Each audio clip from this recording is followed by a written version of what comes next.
Welcome to Conscious Corner. I've been obsessed with consciousness my whole life. I'm not sure why. I don't know anything, but we'll figure it out together. I don't know. I think a lot about the universe. I think a lot about what's really out there. And this is basically metaphysics.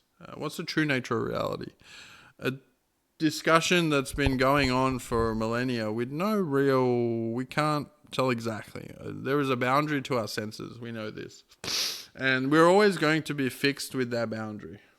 Unless we evolve and our senses, it's an interesting to think about it. Like, are we evolving to get closer to reality? What I mean by that is, will we be able to see molecules and atoms at some point? Or are we going the other way, where it's much more abstracted out?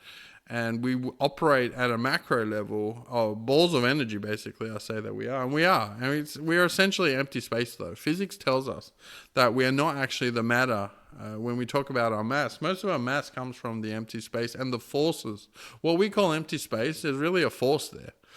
This pushing and pulling force of chemistry, the strong force that holds the nucleus together, and the quarks. And so really we're balls of energy and empty space.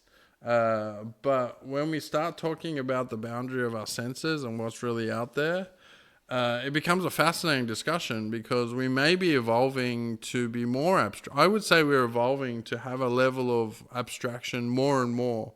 We want to experience life. I say, but evolution gives us life in a way that's rich, it's deep, but it doesn't have to worry about the small scale. The micro, we don't have to worry about. A good example is that my brain automatically controls my heartbeat and my breathing. I don't necessarily have to think about breathing and heartbeat because that's all I would end up having to do to stay alive. And same reason why I can't see molecules and atoms is because I don't need to. What I need are the emergent properties of air. And that property of air is what keeps me alive, and same with water and food. So like we are interacting at a level, even within ourselves, that's abstracted and emergent. I'm sticking with a couple of principles of what's really out there and what we experience, subjective and objectively. The objective is symmetries. I think that's pretty much it. Energy and symmetry. These are the two things that I hold when we talk about going deep in particle physics or quantum mechanics or understanding from a physics point of view. I hold to symmetries. Everything is about holding to the symmetry of energy. When I say energy conservation or conservation of momentum, it's really because there are those symmetries that have to be upheld. And then subjectively, we experience life. And the principles there are abstraction and emergence. So we have evolved to work at a macro level that abstracts the micro away from us, and then properties emerge. Consciousness is an emergent property. The mind is an emergent property. Everything we do, like when we see a table or a chair or a car, they're emergent properties. We don't see what actually makes them up. And that's trillions and trillions and trillions of these atoms. But we don't need to. We just need to interact at a macro scale.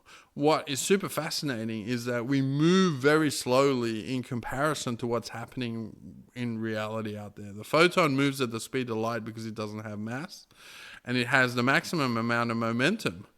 And then we're the other way around because we have such a big mass in this world, a mass of energy, which really is empty space. We cannot move very fast, and we need to put energy into a system to get momentum. So we're starting to trade things off. And when you put energy into a system and you get that momentum, for instance, if I could somehow strap myself to a rocket that moves towards the speed of light, the laws of physics, the subjective experience of physics changes. The laws don't change. The laws will always play out in terms of, let's say, general relativity and special relativity. But as I move towards the speed of light,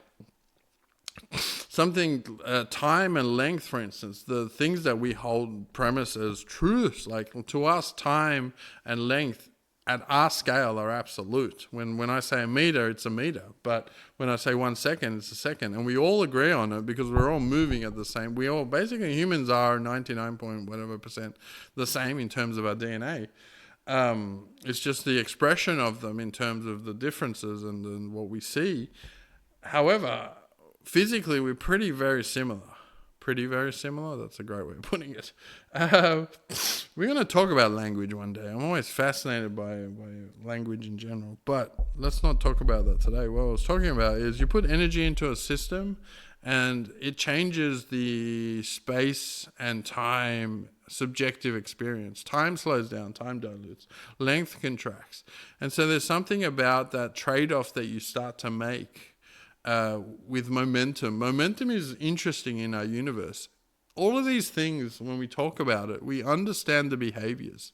Same with energy. If I ask anybody or ask myself what energy is, they will give us, or I will probably talk about the ability to do work. It's the ability to basically transform one thing into another. And that's all we are. We are energy transforming machines. Humans take energy ultimately from the sun and we convert it to mechanical movement and minds. Emergent properties of minds. I call it an emergent property because we don't have the science to explain the mind.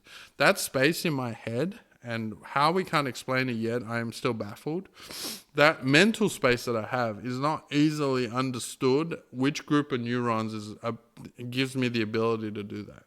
Same with consciousness, which is two slightly different things. I'm able to think, and I'm able to have a subjective experience of life. One of them feels more automated than the other. The fact that I have conscious inferences as opposed to, let's say, Bayesian inferences. Bayesian inferences, the brain at every step of when we're awake, at least, will make a prediction. And there are many prediction models for consciousness, I should say, out there. A lot of them work the same way. When we talk about theories of consciousness, there's a handful of group in different areas, whether it's a group of related neurons or it's some sort of prediction model. Either way, most people will agree there's a feedback loop.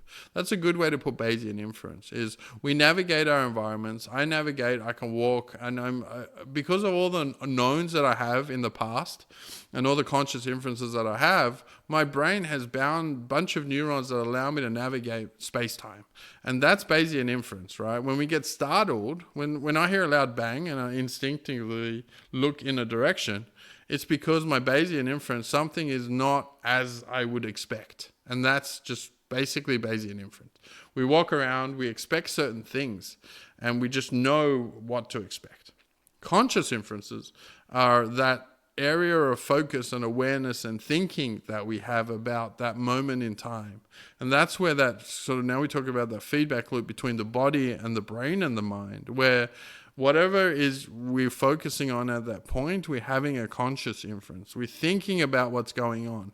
We're thinking about how we're feeling all the time. The number one question that every human has asked themselves is, why do I feel this way? That's a primitive question that has evolved for hundreds of thousands, if not millions of years, with our feelings and our emotions for that feedback loop. If I'm hungry, I will get an emotional signal from my endocrine system that tells me, hey, something needs an interrupt, right? It's not necessarily like a computer, but we tend to akin our latest technology and biology together. We've been doing it for hundreds of years.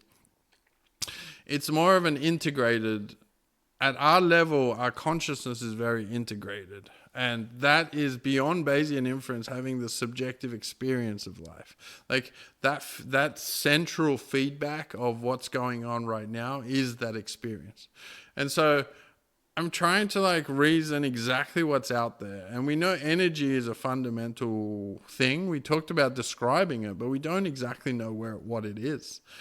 It's fascinating that a lot of physics is the same thing. Even gravity, we think we understand how it behaves, and we have general relativity to give us mathematics that can then describe its behavior.